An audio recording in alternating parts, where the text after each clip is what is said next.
Hi guys, this is part 2 economics 11th standard new book. So நம்ம continue பண்ணலாம் natural resources. So what is natural ரிசோர்ஸஸ்னா stock ஒரு reserve that is in nature is the natural resource. So என்னென்ன natural resources இருக்குன்னா land, forest, water, mineral, energy, இதெல்லாம் வந்து natural resources. India வந்து very rich in natural resources, but still வந்து poor people வந்து அதிகமாக இருக்காங்க. நம்ம இந்தியாவில் என்னென்னலாம் இருக்குன்னா diverse climate, rivers, minerals, forest இதெல்லாம் இருக்குது. So now comes the type of natural resources. Based on the availability and its regenerating capacity, ரெண்டு டைப்பாக கிளாஸிஃபை பண்ணுறாங்க, renewable and non-renewable. renewableனா அது வந்து ரீஜென்ரேட் ஆகிட்டே இருக்கும். For example forest, wildlife, wind, biomass, tidal இதெல்லாம். non-renewable resourcesனால் which cannot be regenerated, say fossil fuels, coal, petroleum, minerals, etc. இதெல்லாம். Now comes the land resource. So India வந்து in terms of ஏரியாவில் வந்து 7th லார்ஜஸ்ட்டாக இருக்குது. And total area எவ்வளோ இருக்குன்னா 32.8 lakhs square kilometre இருக்குது. பர்சன்டேஜில் 2.42%. இதில் வந்து லேண்ட் மேன் ரேஷியோ வந்து ஃபேவரபுளாக இல்லை, பிகாஸ் நம்பர் ஆஃப் ஹியூமன் வந்து அதிகமாக இருக்கிறனால. அக்கார்டிங் டு அக்ரிகல்ச்சர் சென்சஸ் படி வந்து லார்ஜ் ஹோல்டிங்ஸ் வந்து கம்மியாகிட்டே இருக்குது அண்ட் மார்ஜினல் ஹோல்டிங்ஸ் வந்து அதிகமாகிட்டே இருக்குது. இதனால வந்து ரொம்ப ஃப்ராக்மெண்டடாக இருக்குது அக்ரிகல்ச்சர் லேண்ட்ஸு. லைக் ஃப்ராக்மெண்டட்னா ரொம்ப பெரிய லேண்டு ரொம்ப சின்ன சின்ன ஹோல்டிங்ஸாக இருக்கனால எக்கனாமிக்கலாகவும் அது ப்ரொடக்டிவாக இருக்க மாட்டேங்குது, இன்எக்கனாமிக்காக இருக்குது. Now comes the forest resource. இந்தியாவோட ஃபாரஸ்ட் கவர் வந்து 2007 69.09 மில்லியன் ஹெக்டார்ஸ் இருக்குது. அது வந்து which is 21% of the total geographical area. So இப்போது 3 types ஆஃப் ஃபாரஸ்ட் இருக்குது. ஒன்று very dense forest, moderately dense, open dense. அதோட வேல்யூஸ் தான் கொடுத்துருக்காங்க. வெரி டென்ஸ் ஃபாரஸ்ட் வந்து 8.35 மில்லியன் ஹெக்டார் இருக்குது. And moderately dense 31.90 million hectare and open forest வந்து 28.84 million hectares இருக்குது. ஸோ இதுலேருந்து என்ன தெரியுதுன்னா மாடரேட்லி டென்ஸ் தான் வந்து அதிகமாக இருக்குன்னு. Now comes the minerals part, mineral resources. இந்த பார்ட் வந்து கொஞ்சம் ஃபேக்சுவலாக தான் போகும், ஸோ கதை மாதிரி சொல்ல முடியாது. It's so much of facts in it. So now comes the mineral resources.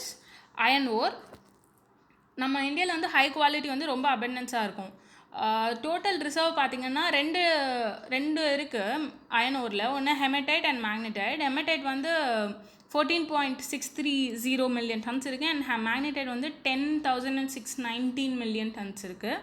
So இது எங்கெல்லாம் லொக்கேட் ஆகிருக்குன்னா ஹெமடைட் வந்து ஈஸ்டர்ன் பார்ட் ஆஃப் இந்தியாவில் இருக்கும் அண்ட் மேக்னடைட் வந்து வெஸ்டர்ன் பார்ட் ஆஃப் இந்தியாவில் இருக்கும். ஸோ இப்போ பார்த்தீங்கன்னா ஹெமடைட் வந்து சத்தீஸ்கர், ஜார்க்கண்ட், ஒடிசா ஈஸ்டர்ன் சைடு இருக்கா, அண்ட் மேக்னடைட் வந்து வெஸ்டர்ன் சைடு கர்நாடகா. சம் வந்து சதர்ன் சைட்லேயும் இருக்கும், லைக் கேரளா, தமிழ்நாடு, ஆந்திர பிரதேஷ் இதெல்லாம். Now comes the coal and lignite. Coal வந்து it is largely available in India. India வந்து 3rd rank இருக்குது இது ப்ரொடக்ஷன் ஆஃப் கோலில். எங்கெல்லாம் மெயின் சென்டர்ஸ்னால் இந்த வெஸ்ட் பெங்கால், பீகார், மத்திய பிரதேஷ், மகாராஷ்டிரா, லைக் அந்த சென்ட்ரல் பார்ட்டில் நிறையா இருக்குது. Now comes the bauxite. Bauxite is a main source of aluminium. So இது எங்கே கான்சன்ட்ரேஷன் அதிகமாக இருக்குன்னா ஒடிசா, ஆந்திரா. அப்படியே அந்த ஈஸ்ட் சைடில் பக்கத்தில் ஒடிசா அண்ட் ஆந்திரா. ஸோ இது ரெண்டும் வந்து பாக்சைட் அதிகமாக இருக்குது. Now comes the mica. Mica is a heat resisting material. So it is a bad conductor. ஆப்வியஸாக பேட் கண்டக்டராக இருக்கனால இது இன்சுலேட்டராகவும் யூஸ் பண்ணுறாங்க. ஏன்னா வந்து எலக்ட்ரிசிட்டி பாஸே ஆகாதில்ல, அதுதானே.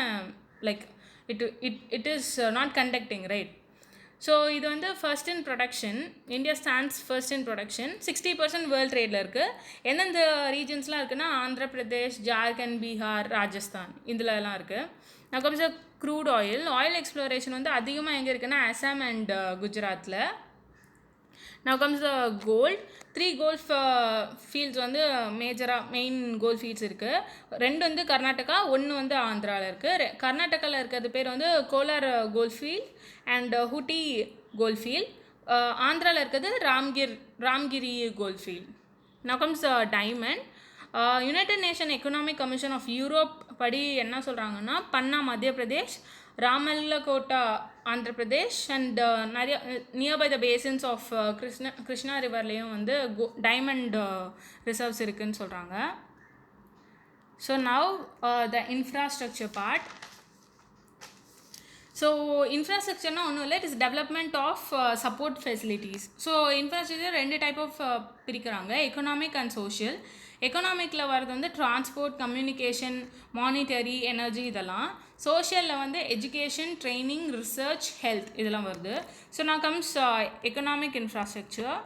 எக்கனாமிக் இன்ஃப்ராஸ்ட்ரக்சர் வந்து it helps in production and distribution. So for எக்ஸாம்பிளாக பார்த்தீங்கன்னா ரயில்வேஸ், பேங்க்ஸ் இதெல்லாம். நவ் டிரான்ஸ்போர்ட் பற்றி பார்க்கலாம். இந்தியாவோட சஸ்டைனபிள் எக்கனாமிக் க்ரோத்துக்கு ரீசனே வந்து கனெக்டட் டிரான்ஸ்போர்ட் தான். So various means of transports இருக்குது. Road, rail, airways, coastal shipping இதெல்லாம். ரோடு வந்து 30 lakh kilometer ஆஃப் ரோட்வேஸ் இருக்குது and it is largest in the world. Railway பார்த்தீங்கன்னா it is a broad network, largest in Asia and 4th largest in world. So 63,000 kilometers இருக்குது. இதில் 13,000 kilometers வந்து electrified. Ports வந்து like இந்த coastal ரீஜனில் இருக்குது, சென்னை, விசாகப்பட்டினம் இதெல்லாம் அங்கெல்லாம் இருக்குது. ஏர் ரூட்ஸ் வந்து மேஜர் சிட்டிஸில் இருக்குது. வேறு டொமஸ்டிக் ஏர்லைன்ஸ் வந்து ஏர் இண்டியாவும் ப்ரைவேட் ஏர்லைன்ஸும் வந்து பார்த்துக்குறாங்க அண்ட் இன்டர்நேஷ்னலில் வந்து ஏர் இண்டியா பார்த்துக்குறாங்க. Now comes the energy part. இந்த பாக்ஸில் என்ன சொல்லியிருப்பாங்கன்னா, ஃபஸ்ட்டு ரயில்வே வைஃபை வந்து பெங்களூர் ரயில்வே ஸ்டேஷனில் இருக்குன்னு சொல்லுவாங்க. அண்ட் இந்தியன் ஏர்லைன்ஸை மர்ஜ் பண்ணி நேஷ்னல் ஏவியேஷன் கம்பெனி இந்தியா லிமிட்டட்னு ஒன்று ஃபார்ம் பண்ணியிருக்காங்கன்னு சொல்லுவாங்க. அண்ட் நேஷ்னல் ஹார்பர் போர்டு வந்து ஒன்று ஃபார்ம் பண்ணியிருப்பாங்க. எதுக்குன்னா ஸ்டேட் அண்ட் சென்ட்ரல் கவர்மெண்ட்க்கு வந்து மைனர் போர்ட்ஸ்க்கு டெவலப்மெண்ட்டுக்கு பற்றி ஐடியாஸ் கொடுக்கறதுக்காக. ஸோ அவ்வளோதான் அது. Now comes the energy part. Energy is very a basic need. So based on its availability ரெண்டா பிரிக்கிறாங்க as we already saw. non-renewable and renewable. non-renewable regenerate ஆகுது, renewable regenerate ஆகும். So non-renewable coal, oil, gas, fossil fuels இதெல்லாம் வரும். renewable வந்து solar energy, wind energy, tidal energy, geothermal energy, biomass இதெல்லாம் வரும். Sometimes வந்து இந்த எனர்ஜிஸ் எல்லாம் வந்து நான் கன்வென்ஷனல்னு சொல்லுவாங்க. நான் கன்வென்ஷனல் என்னென்னா லைக் நம்மளோட ஏன்ஷியன்ட் டைம்ஸ்லேருந்து இல்லாமல் இப்போ புதுசாக வந்து நம்ம பண்ணுறதெல்லாம் வந்து நான் கன்வென்ஷனல். ஏன்ஷியன்ட் டைம்ஸ்லேயும் ப்ராக்டிஸ் பண்ணுறது நம்ம கன்வென்ஷனல்னு சொல்லுவோம். Now comes the social infrastructure. So it is to improve the quality of manpower. And இது வந்து எக்கனாமிக் க்ரோத்துக்கு வந்து இன்டைரக்டாக வந்து கான்ட்ரிபியூட் பண்ணும். இது வந்து ப்ரொடக்ஷன் அண்ட் டிஸ்ட்ரிபியூஷனுக்கு அவுட் சைடில் தான் இருக்குது. It is not something related to it. இது வந்து it will increase the efficiency and productivity. இது ஃபார் எக்ஸாம்பிள் வந்து ஹாஸ்பிட்டல், ஸ்கூல், காலேஜஸ் இதெல்லாம். இந்தியாவில் வந்து லோ ப்ரொடக்டிவிட்டி ஒர்க்கர்ஸ் இருக்காங்க. இதுக்கு மெயின் ரீசன் வந்து லோ இன்ஃப்ராஸ்ட்ரக்சர் டெவலப்மெண்ட் தான். Comes education in India. Ancient டைமில் ஆர்கனைஸ்ட் எஜுகேஷன் எதுனா குருகுலா. எஜுகேஷன் வந்து டெவலப் ஆகிட்டே வருது அலாங் வித் வந்து எக்கானமியோட நீடுக்கு ஏற்ற மாதிரி. ஸோ அப்படியே ப்ரொபோஷ்னலாக வந்து it's getting it's growth. Now இதோட பாலிசிஸ் ப்ரோக்ராம்ஸ்லாம் யார் பண்ணுறாங்கன்னா ministry of human resource development. Now comes the education system in India. Education system வந்து ஸ்டேட்லெஸ்ஸில் இருக்குது. 1976 கன்கரண்ட்டாக மாற்றிருப்பாங்க. Ministry of human resource development தான் எஜுகேஷனுக்கான பட்ஜெட் வந்து டிசைட் பண்ணுவாங்க. 6 levels ஆஃப் எஜுகேஷன் இருக்குது இன் இந்தியா. என்னென்னா nursery, primary, secondary, higher secondary, post graduation. That is graduation, then comes post graduation. Now education system in India. So இது வந்து 10+2 pattern follow பண்ணுறாங்க. Higher எஜுகேஷனில் வந்து பப்ளிக் அண்ட் ப்ரைவேட் யூனிவர்சிட்டிஸ்லாம் இருக்குது. இந்த யூனிவர்சிட்டிலாம் வந்து யார் அக்ரிடேட் பண்ணுவாங்கன்னா யூனிவர்சிட்டி கிராண்ட் கமிஷன். அது வந்து அந்த பாடி தான் வந்து அக்ரிடேஷன் கொடுப்பாங்க. Education department various schools and colleges open பண்ணியிருக்காங்க. ஃபார் என்ன ரீசன்னா to provide a fair means of education for all the section, marginalized, depressed, இது மாதிரி வேரியஸ் செக்ஷன்ஸ்க்கும் எஜுகேஷன் போகணுன்றதுக்காக இவங்க வந்து 3% ஆஃப் ஜிடிபியை வந்து பட்ஜெட்டில் இருந்து அலோகேட் பண்ணியிருப்பாங்க for education. And finally per pupil expenditure in school level பார்த்தோன்னா இது வந்து வெரி லோ. ஸோ அதையும் சொல்லியிருப்பாங்க. Health in India. ஹெல்த் வந்து state government subject. Ministry of health and family welfare தான் வந்து அட்மினிஸ்ட்ரேஷன் அண்ட் டெக்னிக்கல் நீட்ஸ் எல்லாம் வந்து பார்த்துப்பாங்க. நம்மளோட இந்தியாவில் வந்து ஹெல்த் கேர் மெனி ஃபார்ம்ஸில் இருக்குது. வந்து ஆயுர்வேதா, யுனானி, சித்தா, ஹோமியோபதி அப்படின்னு. இது ஒன்றுத்துக்கும் வந்து ஓன் ட்ரீட்மெண்ட் அண்ட் பேட்டர்ன் இருக்குது for this individual forms. Now comes a health care service in India. So இது யார் ரெஸ்பான்சிபிள்னா மினிஸ்ட்ரி ஆஃப் ஹெல்த். கேரளா தான் பெஸ்ட்டு பர்ஃபார்மிங். அண்ட் டெவலப்டு கண்ட்ரீஸில் வந்து கம்பேர் பண்ணும்போது India is not performing that well. So அதுதான் வந்து இன்ஃப்ராஸ்ட்ரக்சர் ஆஸ் அ ஹோல். நான் அடுத்தது பார்க்க போகிறோம் contribution of Indian economic thinkers. So இவங்க ஒரு பர்சனாலிட்டி இருப்பாங்க, அவங்களோட திங்கிங் டுவர்ட்ஸ் எக்கனாமிக்ஸ் எப்படி இருக்குன்றது தான் இந்த பாட்டில் பார்க்க போகிறோம். ஸோ ஃபர்ஸ்ட் திருவள்ளுவரோட எக்கனாமிக் ஐடியாஸ் எதில் இருக்குன்னா வந்து திருக்குறள். இது வந்து எ புக் ஆஃப் எத்திக்ஸ்னு சொல்லுவாங்க. நிறைய பேர் வந்து இவர் எந்த காலத்தில் வாழ்ந்துருக்காங்கன்றத எஸ்டிமேட் பண்ணியிருக்காங்க. ஸோ ஜென்ரலாக என்ன பிலீவ் பண்ணுறாங்கன்னா சங்கமேஜ் தான் வந்து இவரோட period and it is around 3rd century AD அப்படின்னு வந்து சொல்லியிருக்காங்க. வள்ளுவரோட எக்கனாமிக் ஐடியாஸ் எல்லாம் வந்து மோஸ்ட்லி செகண்ட் பார்ட்டில் தான் இருக்குது. செகண்ட் பார்ட் எதுனா பொருட்பால். இவர் வந்து ரெயினை தான் வந்து ரொம்ப பேசிக்கான ஒரு திங்குன்னு சொல்லுவார். இட் சப்போர்ட்ஸ் த லைஃப்னு சொல்லுவார். அண்ட் இது வந்து ஃபுட் ப்ரொடக்ஷன்லேயும் ஹெல்ப் பண்ணுது. It is for basic of agriculture அப்படின்னும் சொல்லுவார். So every fundamental economic activity வந்து ரெயினை தான் வந்து டிபெண்ட் ஆகிருக்கு. Which is like agriculture is a fundamental economic activity இல்லை. ஸோ அக்ரிகல்ச்சரே வந்து ரெயினை தான் டிபெண்ட் பண்ணியிருக்கு அப்படின்னு சொல்லியிருப்பார். ஸோ ஒரு ஹெட்டிங்கில் பார்ப்போம். Now comes a factors of production. So இவர் வந்து நிறைய இடத்துல வந்து ஃபேக்டர்ஸ் ஆஃப் ப்ரொடக்ஷனை பற்றி ரெஃபரன்ஸ் கொடுத்துருப்பாரு. எதெல்லாம் ஃபேக்டர்ஸ் ஆஃப் ப்ரொடக்ஷன்னா land, labour, capital, organisation, time, technology etcetera. இவர் வந்து ஒரு குறள் 61 என்ன சொல்லியிருப்பார்னா எக்கானமி வந்து எப்போ வந்து காம்பனன்ட்ஸ் ஆஃப் எக்கானமின்னு என்னென்னா சொல்லுவாங்கன்னா unfailing harvest, competent body of men, group of men whose wealth knows no diminution. இதெல்லாம் தான் வந்து ஒரு எக்கானமியோட காம்பனண்ட்டுன்னு சொல்லுவாங்க. Now comes agriculture. இவர் வந்து அக்ரிகல்ச்சர் தான் ஒரு ஃபண்டமெண்டல் எக்கனாமிக் ஆக்டிவிட்டின்னு சொல்லுவார். இது வந்து ஒரு அச்சாணி அப்படின்னு வந்து அவர் சொல்லியிருப்பார். ஒரு குறள் 1032வது குறளில் வந்து என்ன சொல்லியிருப்பார்னா த plowman alone he says lives the free men of the soil, the rest are mere slaves that follows on their toil அப்படின்னு சொல்லியிருப்பார். which is like விவசாயி உழவர்கள் தான் வந்து சுதந்திரமானவர்கள் அப்படின்னு சொல்லுவாங்க சொல்லியிருக்கார் இவர். now comes public finance. Public ஃபினான்ஸை வந்து இவர் நிறைய ஹெட்டிங்ஸில் வந்து எக்ஸ்பிளைன் பண்ணியிருப்பார். Public revenue, financial administration, public expenditure அப்படின்னு.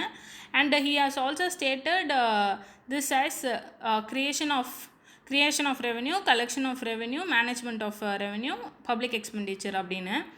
கம்ஸ் பப்ளிக் எக்ஸ்பெண்டிச்சரை பற்றி பேசியிருப்பார். இவர் வந்து பேலன்ஸ்டு பட்ஜெட் வந்து ரெக்கமெண்ட் பண்ணியிருப்பார். அண்ட் ஹி ஆல்சோ சேஸ் இது வந்து லைக் ரிசர்வ் வந்து லிமிட்டடாக இருந்தால் it is not a great misfortune unless and until அந்த எக்ஸ்பெண்டிச்சர் வந்து நம்மளோட கட்டுப்பாட்டுக்குள்ளே வச்சுக்கிற வரைக்கும் அப்படின்னு சொல்லியிருப்பார். நவ் பட்ஜெட் வந்து சர்ப்ளஸ் பட்ஜெட்டாக இருக்கணும், அப்படி இல்லைனா வந்து பேலன்ஸ் பட்ஜெட்டாக கூட இருக்கலாம், பட் நெவர் டெஃபிசிட் பட்ஜெட்டாக மட்டும் போயிடக்கூடாது அப்படின்னு சொல்லுவார். அண்ட் எதுக்கெல்லாம் வந்து செலவு பண்ணலான்னா defence, public works, social service இதெல்லாம் வந்து செலவு பண்ணலான்னு சொல்லியிருப்பார். நான் எக்ஸ்டர்னல் அசிஸ்டன்ஸ். எப்பவுமே ஒரு நாடு வந்து வேறு ஒரு நாட்டுக்கிட்ட வந்து வெளியில் வந்து போய் உதவின்னு கேட்கக்கூடாது. இட் ஷுட் பி செல்ஃப் சஃபிஷியண்ட்டாக இருக்கணும் அப்படின்னு சொல்லியிருப்பார். Poverty and begging. Freedom from hunger is a fundamental ஃப்ரீடம்னு சொல்லுவார். பாவர்ட்டி தான் வந்து எல்லா ஈவல்ஸ்க்கும் பேஸு அப்படின்னு சொல்லியிருப்பார். Number of people he's noted that the number of people living below poverty in India வந்து ரொம்ப அதிகமாகிட்டே இருக்காங்க அப்படின்னு. now comes the wealth is only the means and not an end அப்படின்னு வந்து வள்ளுவர் சொல்லியிருப்பார். லைக் அது வந்து ஒரு வழி தான், அதுக்கு ஃபைனல் டெஸ்டினேஷன் கிடையாது அப்படின்னு சொல்லுவார். ஸோ எப்பவுமே ஹார்டர்டு வெல்த், அதாவது வந்து பதுக்கப்பட்ட அந்த வெல்த் வந்து ஒரு ப்ராஃபிட்லெஸ் ரிச்னஸ் அப்படின்னு சொல்லுவார். now comes the welfare state. ஒரு வெல்ஃபேர் ஸ்டேட்டுன்றது நோ பாவர்ட்டி, இல்லிட்ரஸி, டிசீஸ் எதுவுமே இருக்காதுன்னு சொல்லுவார். And important elements of welfare state என்னென்னா public health, abundant wealth, good crop, prosperity and happiness, full security. இதெல்லாம் வந்து திருவள்ளுவரோட எக்கனாமிக் திங்கிங். நான் நெக்ஸ்ட் வந்து நம்ம மகாத்மா காந்தி பற்றி பார்க்கலாம். காந்தியன் எக்கனாமிக்ஸ் வந்து ஃபுல்லாக வந்து எத்திக்கல் இதை தான் பேஸ் பண்ணியிருக்கோம். சரி, நியாயம் தர்மம் அந்த மாதிரியான இது. இவர் என்ன சொல்லுவார்னா, இப்போ வந்து ஒரு எக்கனாமிக்ஸ் வந்து மாரல் வெல்பீயிங்கை வந்து ஹர்ட் பண்ணிச்சுன்னா then it is immoral and sinful அப்படின்னு சொல்லுவார். எக்கனாமி வந்து எப்போ அன்ட்ரூ அப்படின்னு சொல்கிறாருன்னா விச் இக்னோர்ஸ் ஆர் மாரல் வேல்யூஸை வந்து அப்படியே ஒதுக்கிடுச்சுன்னா அந்த எக்கானமியை வந்து ஒரு அன்ட்ரூவானது அப்படின்னு சொல்லியிருப்பார். Now comes salient features of Gandhian economic thought. First வந்து வில்லேஜ் ரிப்பப்ளிக்ஸ் வந்து இவர் சப்போர்ட் பண்ணுவார். இவர் என்ன சொல்லியிருப்பார்னா, இந்தியா வந்து மொத்தமாக வில்லேஜில் தான் வாழுது, அது வந்து செல்ஃப் சஃபிஷியன்ட் யூனிட் அப்படி இருக்கணும்னு சொல்லுவார். And he is totally oppose the extensive use of machinery, urbanisation, industrialisation இதெல்லாம் வந்து அவர் யூஸ் பண்ணக்கூடாதுன்னு சொல்லி எகென்ஸ்டாக இருப்பார். பிகாஸ் அதெல்லாம் வந்து லைக் ஹியூமனோட ப்ரொடக்டிவிட்டியை ரொம்ப டிக்ரீஸ் பண்ணும் அப்படின்ற மாதிரி. அண்ட் ஆன் மெஷினரி வந்து இவர் மெஷினரி வந்து கிரேட் சின்னு சொல்லியிருப்பார். இண்டஸ்ட்ரியலைசேஷன் வந்து இட்ஸ் அ கர்ஸ் ஆன் மேன்கைண்டுன்னு சொல்லுவார். Now comes decentralisation. இவர் வந்து டீசென்ட்ரலைஸ்ட் எக்கானமியை தான் வந்து சப்போர்ட் பண்ணுவார். இவர் வந்து அதாவது production at large number of places on small scale அப்படி இருக்கணும் அப்படின்னு வந்து அவர் சொல்லுவார். Now comes the village Sarvodaya. Real India was to be found in villages and not in towns or cities ன்னு சொல்லுவார். அண்ட் he suggested villages வந்து self டிபெண்ட்டாக இருக்கணும், self சஃபிஷியண்ட்டாக இருக்கணும்னு. பிரெட் லேபர், யார் வந்து பிரெட் லேபர்னு சொல்லுவாங்கன்னா மேனுவல் லேபரை. இவர் வந்து டிக்னிட்டி ஆஃப் ஹியூமன் லேபரை வந்து பாதுகாக்கணும் அப்படின்னு சொல்லியிருப்பார். அண்ட் இவர் வேற ஒன்று சொல்லியிருப்பார், like God created man to eat his bread by the sweat of his brow அப்படின்னு சொல்லியிருப்பார். So now comes the doctrine of trusteeship. ட்ரஸ்டிஷிப்புன்றது எதுக்காகனா, it will help in transform the capitalist into egalitarian, which means like கேபிட்டலிஸ்ட்ன்றது வந்து business orient mind, profit making mind அந்த மாதிரியிலேருந்து எகலேட்டேரியன்ன்றது equality, அனைவரும் சமம் அப்படின்ற மாதிரியான டிரான்ஸ்ஃபர்மேஷனுக்காக வந்து அந்த தியரியை அவர் சப்போர்ட் பண்ணியிருப்பார். பட் ஆனால் நம்ம இந்தியாவில் வந்து கேசினோ கேபிட்டலிசமும் க்ரானிக் கேபிட்டலிசமும் தான் அதிகமாக இருக்கும். ஆன் ஃபுட் ப்ரொடக்ஷன், இவர் வந்து டோட்டலி ஃபுட் கண்ட்ரோல்ஸ்க்கு வந்து அகேன்ஸ்டாக இருப்பார். அது வந்து ஆர்டிஃபிஷியல் ஸ்கேர்சிட்டி கொண்டு வந்துரும்னு சொல்லிடுவார். ஸோ ஆனால் நம்ம இந்தியா வந்து வேர்ல்ட் லெவலில் ப்ரொடக்ஷனில் டாப்பாக இருந்தால் கூட it is begging for food grains. On population, இவர் வந்து டோட்டலாக வந்து பாப்புலேஷன் கண்ட்ரோலுக்கு வந்து அகேன்ஸ்டாக இருப்பார். கான்ட்ரசெப்டிவ்ஸ் யூஸ் பண்ணுறதுக்கு அகேன்ஸ்டாக இருப்பார். பிரம்மச்சாரியா ஆர் செல்ஃப் கண்ட்ரோல் இதை தான் வந்து அவர் சப்போர்ட் பண்ணுவார். On prohibition, he advocated 10% prohibition of liquor use வந்து இவர் கம்ப்ளீட்டாக அகேன்ஸ்ட் பண்ணார். இவர் அண்டு சொல்லியிருப்பார், இந்தியா வந்து புவராக கூட இருக்கலாம், பட் 1000 குடிகாரர்கள் இருக்கிறதுக்கு வந்து புவராக இருந்துட்டு போயிடலாம் அப்படின்னு சொல்லுவார். ஸோ இதுதான் Gandhian economic ideas. Now comes Jawaharlal Nehru. இவர் வந்து chief builder of modern India. இவர் தான் ஃபர்ஸ்ட் பிரைம் மினிஸ்டர். அண்ட் இவர் இறக்குற வரைக்கும் டில் 1964 வரைக்கும் he will be the prime minister. இவர் வந்து great patriot, thinker, statesman. So இவரோட ஐடியாலஜியெல்லாம் என்னென்னா democracy and secularism. he is a believer in democracy. And இவர் வந்து civil liberty, adult franchise, rule of law, parliamentary democracy, secularism இதெல்லாம் வந்து support பண்ணுவார். இவர் வந்து நம்ம கண்ட்ரியில் வந்து மெனி ரிலீஜியன்ஸ் இருக்கலாம், பட் ஆனால் மெஜாரிட்டியான ரிலீஜியன்ஸே வந்து ஹிந்து மெஜாரிட்டி இருக்காங்களா, அங்கே எந்த டாமினேஷனும் இருக்காது. இது வந்து ஒரு செக்யூலரான கண்ட்ரின்னு சொல்லுவார். செக்யூலரான கண்ட்ரினா எல்லா மதமும் வந்து ஈக்குவலாக ட்ரீட் பண்ணப்படும் அப்படின்னு சொல்லியிருப்பார். நான் கம்ஸ் அ பிளானிங் வந்து இந்தியாவில் இன்ட்ரடியூஸ் பண்ணுறதுக்கு மெயின் ரீசன் வந்து நேரு தான். இவர் வந்து தீம் ஆஃப் பிளானிங்கை பற்றி பேசியிருப்பார். அண்ட் இவர் வந்து ஒரு கோட் பண்ணியிருப்பார், எசன்ஸ் ஆஃப் பிளானிங்கே என்னென்னா நேச்சுரல் அந்த resource of manpower and மணியை வந்து பெஸ்ட்டாக யூட்டிலைஸ் பண்ணணும் அப்படின்றது. And he will also link the planning with industrialisation, self reliance பற்றி கூட ஒரு பிளானிங்கை லிங்க் பண்ணியிருப்பார். பிகாஸ் ஆஃப் ஹிம் நிறையா ஐஐடி அண்ட் ரிசர்ச் இன்ஸ்டிடியூஷன்லாம் வந்து எஸ்டாப்ளிஷ் பண்ணியிருப்பாங்க. இவர் வந்து சயின்டிஃபிக் டெம்பர் வந்து ஆல்வேஸ் இன்சிஸ்ட் பண்ணிகிட்டே இருப்பார். சயின்டிஃபிக் டெம்பர்னால் அறிவியல் மனப்பான்மை இருக்கணும் அப்படின்னு சொல்லுவார். Now comes the democratic socialism. இவர் வந்து கண்ட்ரி வந்து சோஷியலிஸ்ட் பேட்டர்னில் இருக்கணும்னு ரொம்ப ஆசைப்பட்டார். And he supported democratic socialism. Now next comes B.R. Ambedkar. இவர் வந்து architect of Indian constitution. He also the custodian of social justice. அம்பேத்கரோட ரைட்டிங்ஸ் நிறையா புக்ஸ் இருக்கும். அவர் வந்து இந்த டிகிரிக்காக அந்த தீசிஸ் வந்து சப்மிட் பண்ணியிருப்பார். நம்ம இப்போ என்னென்ன தீசிஸ்ன்னு மட்டும் பார்ப்போம். லைக் ஏன்ஷியன்ட் இந்தியன் காமர்ஸ் அது வந்து மாஸ்டர் ஆஃப் ஆர்ட்ஸ் டிகிரிக்காக கொலம்பியா யூனிவர்சிட்டியில் சப்மிட் பண்ணியிருப்பார். Then comes national dividend of India historical and analytical study for PhD. Next comes the evolution of provincial finance in British India, a study of provincial decentralization of imperial finance. இது வந்து MSc-க்காக போட்டிருப்பாரு இந்த thesis. And இன்னொரு முக்கியமான thesis என்னென்னா the problem of Ruby அப்படின்றது. இது actually இது ஏன் ரொம்ப இம்பார்ட்டன்னா, RBI உருவானதுக்கு இது ரொம்ப முக்கியமான காரணமாக இருக்கும். ஸோ இந்த புக்கோட கைட்லைன்ஸ் வச்சு தான் RBIயே கொண்டு வந்திருப்பாங்க. ஸோ இவரோட ஐடியாலஜிஸ் எல்லாம் வந்து ஒரு 4 ஹெட்டிங்ஸில் பார்க்க போகிறோம். First one is financial economics. இவர் அப்ராடில் இருக்கும்போது நிறைய புக்ஸ் எழுதியிருப்பார் இன் ஃபினான்ஸ் எக்கனாமிக்ஸ். அது வந்து அண்ட் இவர் வந்து என்ன சொல்லியிருப்பார்னா, he divided the evolution of provisional finance 3 ஸ்டேஜாக. ஒன்று வந்து budget of assignment, budget by assigned revenue, budget by shared revenues அப்படின்னு. Next comes the agricultural economics. இவர் வந்து ஒரு பேப்பர் பப்ளிஷ் பண்ணியிருப்பார், where it say small holding in India, அப்புறம் அதோட ரெமிடிஸ்னு. அண்ட் அதில் வந்து ஆடம் ஸ்மித்தோட ஒரு புக் இருக்கும், வெல்த் ஆஃப் நேஷன்னு, அதை வந்து கோட் பண்ணியிருப்பார். அண்ட் ஹீ மேட் ஒரு ஃபைன் டிஃப்ரென்ஸ் சொல்லியிருப்பார். கன்சாலிடேஷன் ஆஃப் லேண்டுனா என்ன, என்லார்ஜ்மெண்ட் ஆஃப் லேண்ட், அதுக்கான டிஃப்ரென்ஸை பற்றி பேசியிருப்பார்.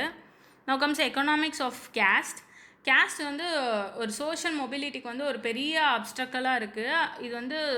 இது எதனாலனா வந்து இதனால தான் வந்து சோஷியல் ஸ்ட்ராட்டிஸ்ஃபிகேஷனே இருக்குது. லைக் மேலே இருக்கவங்க, இவங்க கீழே இருக்கவங்க, அந்த மாதிரி. ஸோ அப்படிலாம் இருக்கக்கூடாதுன்னு இவர் சொல்லுவார். Individuals must be free to change their ஆக்குபேஷனாக இருக்கணும். அண்ட் கேஸ்ட் சிஸ்டம் வந்து ஆல்வேஸ் சோஷியல் டென்ஷனை காஸ் பண்ணுது அப்படின்னு சொல்லுவார். Now comes the economics of socialism. So Ambedkar வந்து ஒரு சோஷியலிஸ்ட் ஐடியாஸ் வந்து சப்போர்ட் பண்ணுவார். ஸோ அதனால வந்து எல்லாமே நேஷ்னலைஸ்டாக இருக்கணும் அப்படின்னு சொல்லுவார். அண்ட் ஸ்டேட் தான் ஓனர்ஷிப் எடுத்துக்கணும் அப்படின்னு சொல்லுவார். ஸ்டேட் மோனோபோலி ஆஃப் இன்சூரன்ஸ் பிஸ்னஸ்ஸையும் இவர் வந்து சப்போர்ட் பண்ணுவார். அண்ட் எவ்ரி சிட்டிசன் வந்து கம்பல்சரி இன்சூரன்ஸ் எடுக்கணும்னு சொல்லுவார். இவர் வந்து நிறையா லா அண்ட் பாலிட்டிக்ஸ் ஃபீல்டில் கான்ட்ரிபியூட் நிறைய பண்ணனால இவர் வந்து எக்கனாமிக்ஸ்ன்றது வந்து நிறைய பேருக்கு தெரியல. he is also a great social reformer too. Now next comes J.C. Kumarappa. இவர் வந்து ஜோசப் செல்லதுரை குமரப்பா இவரோட ஃபுல் நேம். இவர் தஞ்சாவூரில் பிறந்திருப்பார். He is a pioneer in rural economic development. இவர் வந்து ஒரு டேர்ம் காயின் பண்ணியிருப்பார், காந்தியன் எக்கனாமிக்ஸ் அப்படின்னு. விச் மீன்ஸ் லைக் இவரோட எக்கனாமிக் தியரிஸ் எல்லாம் டுவர்ட்ஸ் காந்தியன் ஐடியாலஜியாக தான் இருக்கும். So first comes a Gandhian economics.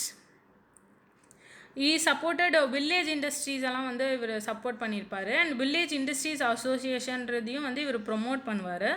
He will be combining the Christian and Gandhian values.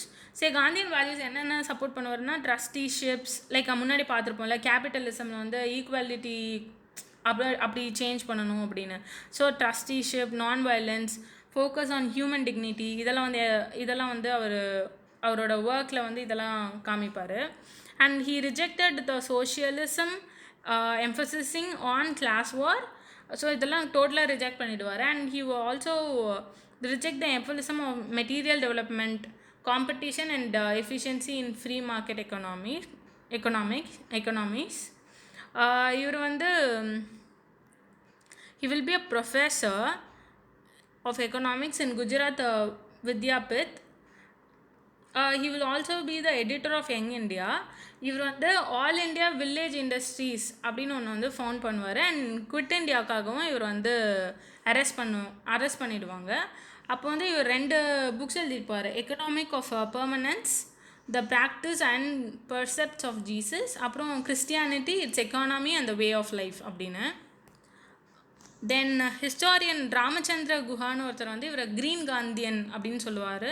Because ஏன்னா வந்து he is the founder of modern environmentalism in India. அதனால வந்து இவரை க்ரீன் காந்தி அப்படின்னு சொல்லுவாங்க. He worked with planning commission and INC. இது எதுலெல்லாம் வந்து டெவலப்மெண்ட்காக ஒர்க் பண்ணியிருப்பாருன்னா அக்ரிகல்ச்சர், ரூரல் டெவலப்மெண்ட் இதுக்கெல்லாம். அண்ட் இவர் வந்து நிறையா டூர் போயிருப்பார். He will be travelling for studying about the rural economic systems. Next comes V.K.R.V. Rao. இவர் P.R. பிராமநந்தான்னு ஒருத்தர் இருப்பார். அவர் என்ன சொல்லுவார்னா, ப்ரீ இண்டிபெண்டன்ஸ்லேயும் போஸ்ட் இண்டிபெண்டன்ஸ்லேயும் வந்து 3 எக்கனாமிஸ்ட் வந்து ரொம்ப ப்ராமினெண்ட்டாக இருந்தாங்கன்னு சொல்லுவாங்க. கேட்கல், வாக்கில் அண்ட் ராவ். ஸோ இவங்க 3 பேரை பற்றி பேசுவார் இவர்.